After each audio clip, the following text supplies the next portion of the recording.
Ова се три работи кои што мора да ги видиш со своји очи на Исланд. Број 1 е Blue Lagoon. Ова е едно од најпознатите места на Исланд и е термална бања на отворено. Јас кога бев надвор беше 13 степени, а водата имаше топлина од 40 степени. Искрено, ептен е интересно и е пријатно за капење затоа што лицето ти го пецка така малку ладен воздух, а телото ти е потопено во топла вода. Инаку Исланд е многу познат по топлината од земјата која таму е полна со вулканска активност и природни извори на топлина. Blue Lagoon не е само базен, туку едно цело искуство. Значи има сауна, джакузи, па дури бар во вода, каде што со влезната карта добиваш и една бесплатна безалкохолна пијачка.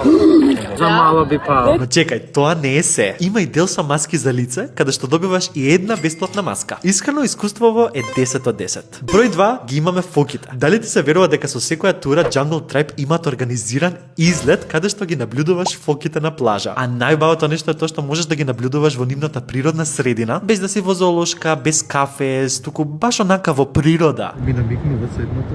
Секако, многу е важно да се држи некоја дистанца за да не се вознемират, а и исплашат самите фоки. Јас успеав дури неколку слики да си направам со нив и морам да кажам дека ова искуство е посебно затоа што не ги гледаш само како животни, туку како дел од исландската природа и убавина. Број 3 се Аурора светлата. Верувале или не, ова е едно од најбараните искуства на Исланд. Најчесто се собира група на луѓе и се оди со автобус на темни локации далеко од градските светла за небото да биде почисто и аурората да може да се види подобро. Буквално со автобус ја бркаш аурората низ небото, затоа што никогаш не може со сигурност да се знае кога и каде најдобро ќе се појави. Добрата работа е што ако не ја видиш истата вечер, често турите ти даваат можност да отидеш и следниот ден бесплатно. Аурората со голо око и преку камера не изгледа баш исто. Тоа е поради тоа што камерата собира повеќе светлина, па затоа боите и формите на сликите изгледаат поинтензивно отколку во живо. И за крај како бонус дестинација која што мора да ја видите со своји очи е водопадот Скогafos. Ова е еден од најпознатите водопади на Исланд и изгледа нереално, буквално баш како на Pinterest. Често може да се види и виножите околу водопадот поради ситните капки вода во воздухот, што го прави уште повпечатлив. Ако некогаш планираш патување на Исланд, овие места на вистина вреди да ти бидат дел од твојата авантура. А јас на оваа авантура бев со Jungle Tribe.